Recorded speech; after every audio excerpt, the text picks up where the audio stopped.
The Iraqi troops and Kurdish Peshmerga forces backed by U.S. airstrikes have managed to eliminate ISIL's control over the Mosul Dam after a series of battles raged over this critical piece of infrastructure, holding back some 11 billion cubic meters of water. The significance of the dam lays in its potential of being turned into a weapon of mass destruction. The Mosul Dam has a strategic military importance, being the main supply route between Mosul and the regions of Sinjar and Zumar, which are currently under ISIL's command.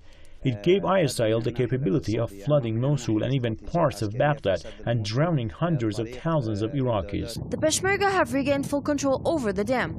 However, they are faced with an even bigger ordeal at hand. By controlling the largest dam in Iraq and the fourth largest in the Middle East, ISIL had the capability of flooding certain regions here, including Mosul, and cutting off others from water and power.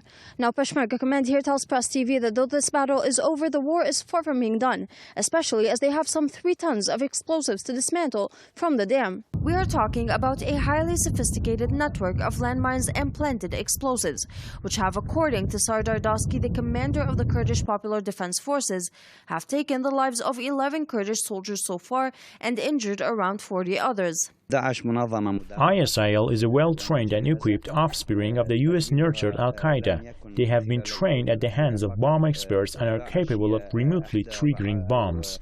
The Peshmerga commanders here tell Press TV that troops' morale is sky high after the landed victory. After recapturing the dam in Mosul, all eyes are set on the Kurdish troops to see if they will be able to recapture Mosul itself. Altaf Ahmed, Press TV, Mosul.